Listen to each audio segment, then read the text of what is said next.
Call the wise man. Oui, allô? Ouais, Roman, je t'ai dit d'arrêter de m'appeler le Wiseman, là. C'est Max des sommeliers de la lutte, là. Je le sais. Tout ce que j'avais calé est arrivé. Là, tu m'appelles parce que t'aimerais ça savoir ce qui va arriver dans le futur. Écoute, Roman, fais pas le saut, mais ça se peut que ton cousin The Rock, il te trahisse à un moment donné. Hello? Roman? Roman? Niggas that's gonna love man and that's smack down.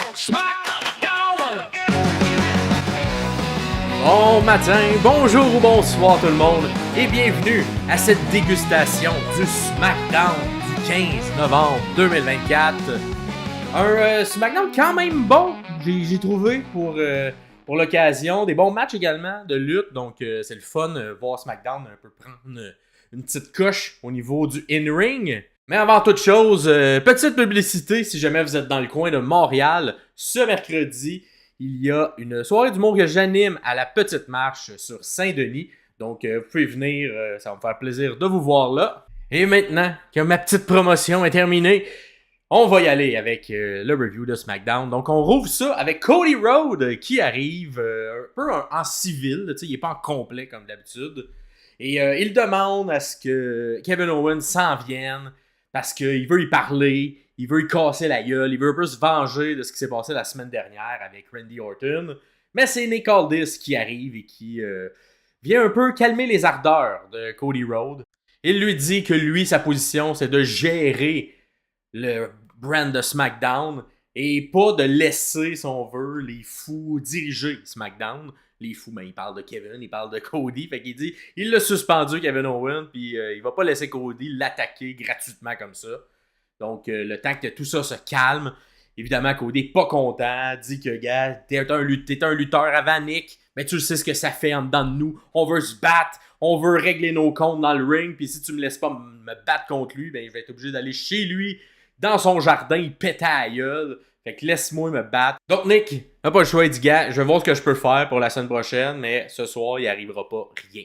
Donc, écoute, une intro de SmackDown qui rappelle un peu les différents personnages, la différentes histoires. Je pense que c'est quand même logique. J'ai vraiment l'impression, depuis qu'on a implanté les Adam Pearce et Nick Aldis, c'est très logique les décisions qu'ils prennent dans un personnage de dirigeant. Donc, c'est un autre bon exemple de ça. On enchaîne par la suite avec le premier match de qualification pour la ceinture US féminine. Ce premier match opposera Bayley à Candice LeRae et à B-Fab. C'est un triple menace. Et B-Fab, écoute, bon match. C'est vraiment deux vétérantes, Candice LeRae et Bayley. Puis j'ai trouvé qu'elle s'en est bien sorti, des bons enchaînements à travers le match. Elle paraissait forte. Évidemment, ça l'aide d'avoir deux lutteuses qui te mettent en valeur. Mais elle a tenu son bout, elle a vraiment été excellente, j'ai trouvé, dans ce match-là. Puis ça a été un match que je vous recommande d'écouter parce que les trois filles ont quand même une bonne chimie, ont sorti un bon match. Et c'est le fun de voir Candice LeRae vendue dans un match de lutte là, parce qu'elle a un très bon in-ring, puis on la voyait pas assez souvent montrer ses capacités-là. Le match se découpe avec une domination en début de match de B-Fab. Par la suite, on a eu une espèce de Tower of Doom super bien fait. Donc, on a Candice LeRae qui est au sommet, Bayley dans le milieu et B-Fab qui va faire le powerbomb de tout le monde. Mais lorsqu'on est à mi-chemin, on a Candice LeRae qui change un peu son poids et qui va tomber directement sur Bayley. Donc, super bien exécuté. C'était très clean, très bien fait. Fait que bravo à Candice LeRae sur ça. Pas facile à faire, là, ce changement-là dans les airs. On a également donné des nouvelles attaques un peu à Candice LeRae, entre autres un springboard moonsault de la deuxième corde. Tabarouette, c'est capable de sortir ça. Donnez-y dans son arsenal. Si Chris Jericho est capable de bien le faire, ben j'ai trouvé que celui de Candice LeRae était super bien fait aussi. Évidemment, bon, c'est un triple menage. J'ai trouvé que l'action était quand même rythmée tout le long. Des super beaux dropkicks, d'ailleurs, de Candice LeRae. J'aimerais vraiment ça l'avoir plus souvent à l'écran. Bayley aussi a bien été capable de sortir son épingle du jeu. Évidemment, c'était celle qui était peut-être un peu plus logique qu'elle remporte ce match-là. Et suite à un bon triple menace qui a duré environ 10-12 minutes, au final, ben, c'est Bayley qui va remporter le match et qui va avancer dans le tournoi. Donc, on voit d'ailleurs le tableau ici, là, fait que les autres matchs qu'on aura, c'est Bianca Belair, Chelsea Green et Blair Davenport. D'après moi, Bianca Belair devrait remporter ça. De l'autre côté, on a Jade Cargill, Michin et Piper Niven. je donnerais 2$ sur Jade Cargill. Et finalement, en bas, Naomi, Tiffany Stratton et Elektra Lopez. Écoute, peut-être Tiffany, peut-être Naomi. On va voir qu'est-ce qu'on va vouloir construire. Mais je pense que la dynamique entre Jade et Naomi, qui sont supposés être des amis, je pense que c'est vraiment vers ça qu'on s'enligne. Là. Donc, Jade, Bianca, Bayley et Naomi qui tournent autour de cette première championne-là. On va voir si j'ai raison. Et évidemment, cette victoire-là est au grand désarroi de Candice LeRae qui, écoute, elle a vraiment eu une belle performance. Même chose pour B-Fab. Donc, donnez-lui plus de matchs dans le ring. C'est vraiment le fun à voir. On poursuit avec un petit segment en coulisses entre, juste avant la pause, là, Sami Zayn qui, encore une fois, cherche des partenaires potentiels à rejoindre le OG Bloodline. Donc, on va voir LA Knight lui demande, mais non, c'est une réponse négative.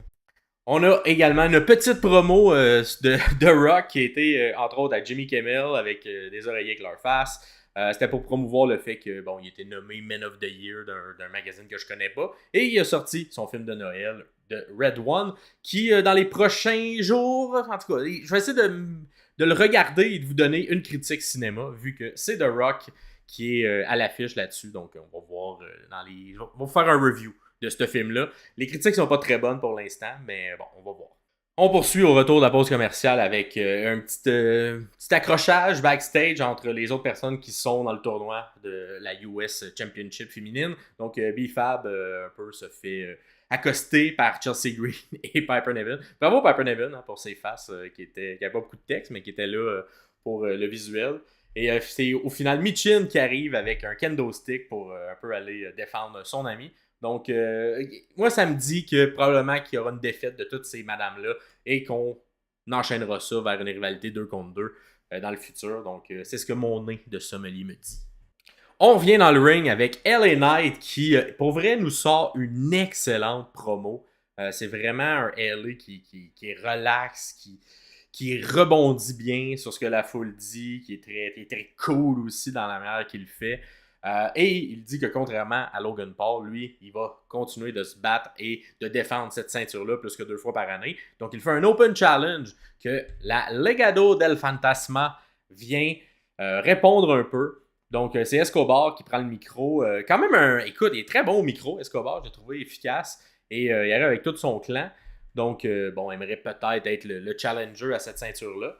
LA Knight explique qu'il ne veut pas affronter Escobar parce qu'il a déjà battu. Cependant, il s'en prendrait bien à Berto, hein, parce qu'il aimerait ça être une des autres personnes autres que son père à battre Berto. Et que la seule personne qui est dans le ring en ce moment qui peut l'appeler Daddy, c'est Elektra. Donc, écoute, des bonnes lignes quand même pour LA Knight.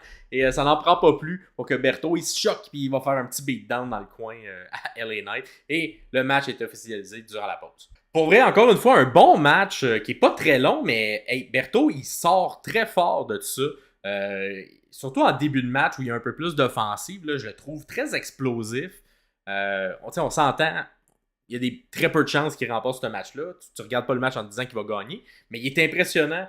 Il prend les minutes qu'on lui donne puis il en fait quelque chose. Il est très intense dans sa manière de vendre, dans sa manière d'être un peu agressif et agresseur face à LA Knight. Il fait entre autres un magnifique dropkick de la 3e qui arrive, paf, direct à bonne place sur LA Knight, c'est très beau. Il prend également la peine de regarder le public à plusieurs moments, aller chercher son hit, fait que, écoute, c'est quelque chose qu'il faisait pas avant, qui était un peu green, mais on sent un peu plus de personnage, de saveur dans son côté heel qu'il n'y avait pas nécessairement avant. Berto nous sort des super beaux mouvements. Ce moonsault-là de la 3e qui atterrit direct à la bonne place. C'est très, très beau, très bien fait. Et Knight également fait pas beaucoup de botch là-dedans. Il fait entre autres sa descente du coude de la 3e qui fait un petit saut juste avant. Ça a été bien fait. Il a pas glissé sur les cordes cette fois-là. Sans grande surprise, évidemment, c'est LA Knight qui remporte la victoire. Et on aurait pu penser à ce moment-là qui s'en allait peut-être dans un programme avec le reste du Legado del Fantasma. Mais non, surprise, retour qui arrive un peu nulle part, qu'on n'avait pas trop vu venir, c'est Shinsuke Nakamura qui arrive pendant que LA Knight célèbre avec la foule et qui vient le frapper. Et un Shinsuke qui a comme un look un peu différent. Hein? On a un peu de maquillage dans le visage, du rouge un peu plus lugubre, les cheveux d'en face. Je pense qu'on va encore plus pousser le personnage du boss de jeux vidéo japonais. que Shinsuke faisait très bien avec les sous-titres, tout ça. Et écoute, c'est un match que j'ai hâte de voir quand même entre LA Knight et Nakamura. Donc, bon retour, Shinsuke. Moi, j'ai toujours trouvé très bon ce lutteur-là. Et j'espère qu'il y aura peut-être une chance à la ceinture. On retourne en coulisses avec Roman Reigns et la Bloodline qui discutent et qui font « Hey, on n'a pas de 5e membre, qu'est-ce qu'on va faire? » Et encore une fois, c'est quelque chose qu'on voit beaucoup dernièrement là, à SmackDown et à Raw, mais le show est très organique. Tu sens que les lutteurs qui sont backstage regardent le spectacle. Un bon exemple, c'est que « Oh, qu'est-ce qui part pas à la télé? » Ben, c'est l'entrée de Solo, et là, ça fâche Roman Reigns, tu vois le Bloodline qui réagit à ça. Et Roman, il est comme let's go, on part nous autres aussi, donc prend la décision de partir et aller les confronter. Donc j'ai vraiment aimé cette introduction-là, quelque chose qui nous font... la réalisation est vraiment différente de ce qu'on nous présentait il y a peut-être 1 an et demi, 2 ans. Donc c'est super efficace. Pendant que, évidemment, eux, ils ne savent pas que le Bloodline arrive, donc viennent sur le ring, demandent de reconnaître Solo comme le Tribal Chief. Et Roman arrive à ce moment-là. Et écoute, regarde l'image de ça, sa look avec les gilets, les OG Bloodline. J'ai hâte de voir qui va être le 5e membre. Les indices laissent penser que Seth Rollins sera peut-être cette 5e personne. Mais j'aimerais ça qu'on aille, qu'on nous prenne un peu par surprise puis qu'on nous amène complètement ailleurs avec quelqu'un qu'on ne voit pas venir. Je pense que ce serait plus intéressant que Seth, mais peut-être que Seth est le plan B si jamais on ne peut pas aller chercher cette plus grosse surprise-là. Évidemment, bon, les deux clans sont là, fait qu'on va dans le ring, coup de poing ça la gueule pour tout le monde. Et on a d'ailleurs un Solo qui s'en va pour attaquer Sami et que, Reign vient sauver Sami in extremis. Donc, on a le petit regard entre Sami et Reign. Donc, même si je trouvais ça un peu bizarre la semaine dernière, comment Sami a comme juste accepté malgré que Reign ne fasse pas d'excuses. On dirait que c'est comme une manière de faire que Reign fasse gars, là, on est quitte, là, je t'ai sauvé ce coup-là. Sami fait un super dive vers l'extérieur sur tout le reste du Bloodline. Et là, Reign est dans le milieu. Il va avoir une confrontation avec Jacob Fatu. Mais qui arrive pas par derrière? Bronson Reed arrive et attaque Roman Reigns dans le dos. On l'avait un peu télégraphié, mais c'est quand même bien fait. C'est quand même surprenant. Et ça ajoute quand même un lutteur de poids qui a un gros aura de victoire présentement dans l'équipe. C'est sûr qu'il a perdu contre Seth, mais il paraît tout le temps fort même dans la défaite. À ce moment-là, Fatu clear le ring, reprend le contrôle, fait différents mouvements sur Roman Reigns, au grand plaisir de Solo, parce que il l'aime donc ben! La sécurité, éventuellement, tente d'intervenir pour empêcher Bronson Reed de continuer le massacre. Et on termine ce segment-là avec le nouveau Bloodline qui est encore une fois sur le dessus du OG Bloodline qui n'a pas réussi à prendre l'avantage. Donc, on quitte de cette manière-là et on a Reed qui reconnaît justement le nouveau Tribal Chief qui est Solo Sikoa. Par la suite, un peu pour répondre à l'ouverture du show, on a Kevin Owens qui publie une vidéo, encore une fois, sur les réseaux sociaux, qui mentionne qu'il est un peu frustré parce qu'il s'est rendu à l'aréna, on l'a empêché de rentrer, lui vient juste faire son travail. Bon, là, entre-temps, Nick Aldis a confirmé qu'il pouvait venir la semaine prochaine parce que Cody a demandé à ce que Kevin Owens soit là pour qu'il puisse régler leur compte. Puis là, ça choque Kevin Owens parce qu'il est comme, gars, vous voyez, encore Cody qui décide de tout. Moi, je fais juste mon travail ici. Donc, écoute, on utilise encore les réseaux sociaux puis ces petites vidéos-là de Kevin qui sont quand même efficaces. Puis au final, il se positionne aussi comme un gentil dans sa tête. Et une preuve de ça, c'est que il fait pas du cheap heat face à la ville qui s'en va faire le SmackDown la semaine prochaine. Il dit juste, c'est le fun d'aller là. L'air est bon pour la forêt, les montagnes. Donc, il aurait pu faire un petit cheap heat là, face à la ville, mais il décide de pas le faire parce que dans sa tête, c'est lui le gentil dans l'histoire. On poursuit avec le match qui avait été promis la semaine dernière entre Street Profit et Motor City Machine Gun. Encore une fois, là, on le répète, mais l'entrée de Motor City Machine Gun, elle est efficace, surtout avec la pyrotechnie puis le son, là, c'est vraiment très le fun. Écoute, le match, c'était quand même bien, mais ça n'a tellement pas été si long à cause de la fin. Donc, vous pouvez le regarder, c'était pas mauvais, mais c'est ça. On aurait pu faire plus que ça. Je pense que ça s'enligne vers peut-être une construction à 3 équipes, parce que qui arrive pas en fin de match pour un peu venir détruire tout ça, eh bien, c'est Tommaso Ciampa qui vient péter la gueule un peu à tout le monde qui est dans le ring. Il attaque Street Profit, attaque également les champions Motor City Machine Gun. Et là, t'as Johnny Gargano qui arrive, qui est comme là, arrêtez, il sépare tout le monde, dit à Ciampa de se calmer, d'arrêter d'attaquer ses anciens amis, Motor City Machine Gun. Et là, Ciampa, il ne le prend pas, il pousse à terre Johnny Gargano. Donc, écoute, on en a parlé, on va en parler en fait d'une des meilleures séparations d'équipes. Ben, à NXT, DIY, c'était une des meilleures séparations d'équipes. Donc, est-ce qu'on va nous ramener cette super belle histoire qu'on avait eue à l'époque qui avait permis de propulser Johnny et Tommaso Ciampa vers le haut de la carte lors de leur séparation? Écoute, c'est difficile de refaire 2 fois un si bon succès, mais on n'a pas vu cette histoire-là en haut. Donc, peut-être la WWE tentera de nous recycler cette histoire-là.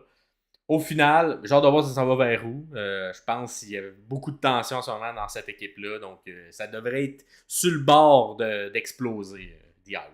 Et on est rendu au main event qui est pour Naomi contre Nia Jax. Donc, écoute, un match. Il y a eu des beaux sauts à travers la 2 et la 3. Cependant, Naomi, tabarouette, avec fois, me fait peur parce qu'elle accroche ses pieds sur le haut de la corde lorsqu'elle saute. Là, fait que c'est des sauts entre 2 cordes qui sont un peu plus stressants à voir faire. Heureusement, il n'y a pas eu de blessure. C'est bien fait attraper par Nia Jax. Écoute, le match n'est pas dégueulasse. Je pense que ça se défend quand même.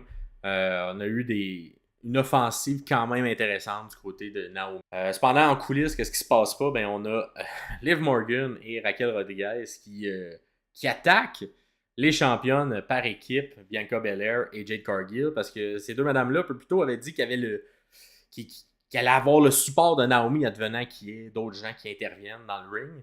Donc, on avait dit à Bayley justement de ne pas s'inquiéter. Les championnes par équipe allaient être là pour protéger Naomi. Bon, évidemment, c'est pas ça qui arrive. On revient dans le ring et là, Nia Jax a le contrôle de Naomi à ce moment-là. Tente de faire un slam de la 2e corde. C'est quand même impressionnant le visuel. On a tenté de faire un peu un reverse comme on a fait avec Candice LeRae dans le premier match, mais moins bien réussi de la part de Naomi, celui-là. Naomi reprend cependant le dessus et écoute, s'en va vers l'extérieur, revient dans le ring et là, lorsque c'est rendu le moment du momentum pour peut-être se rendre à un pin, on a Tiffany Stratton qui arrive. Heureusement, Bayley vient sauver cette espèce de brouhaha-là à l'extérieur, mais qui n'arrive pas pour attaquer Bayley, et bien c'est Candice LeRae qui vient un peu sauver les meubles pour Nia Jax. Elle fait un gros Samoan drop de la 2e, super bien fait. Je pense qu'on aurait pu faire le pin là-dessus, mais on a décidé de mettre un clou dans le cercueil de plus en faisant le Annihilator. Donc, la victoire du côté de Nia Jax. Au grand plaisir, encore une fois, de Tiffany Stratton. Et on a les méchantes qui sont sur le dessus. Et là, on pense que SmackDown va se terminer comme ça. Mais tout le long des segments avec Roman Reigns, on avait les différents membres. Donc, Jey Uso qui était comme, il faudrait faire l'appel, il faudrait faire un appel. Fait, un appel à qui? Eh bien, à la toute fin du SmackDown, on a Roman Reigns qui sort son téléphone, ravale son ego et fait un appel au Wiseman. Mais malheureusement, ça répond pas. Il n'y a plus de service au numéro que Roman a composé. Au grand désespoir quand même de Roman Reigns. Fait qu'écoute, on réécrit encore l'histoire. Je trouve que c'est bien fait. Genre de voir comment on va réintégrer Paul Heyman à tout ça. Et c'est ce qui complète cette dégustation du SmackDown du 15 novembre 2024. Petite question pour vous. Comment croyez-vous que Paul Heyman va revenir? Est-ce qu'il va rapidement pardonner son Tribal Chief? Et est-ce qu'il saura sortir peut-être un lapin de son chapeau puis nous amener un élément surprise peut-être au OG Bloodline? On sait qu'il y a eu différents clients à travers les années pour Heyman. Donc, qui croyez-vous qui va venir? Ou est-ce que ça sera comme un peu, on nous télégraphe présentement, Seth Rollins qui va venir dans ce OG Bloodline-là? Donc, laissez-moi savoir dans les commentaires. En attendant, mais c'était Max Supérieur pour les sommeliers de la lutte. Ciao, ciao. Abonne-toi, oh abonne-toi. Les sommeliers, c'est l'endroit pour la lutte et ses moments forts. 2 fois semaine, c'est notre accord.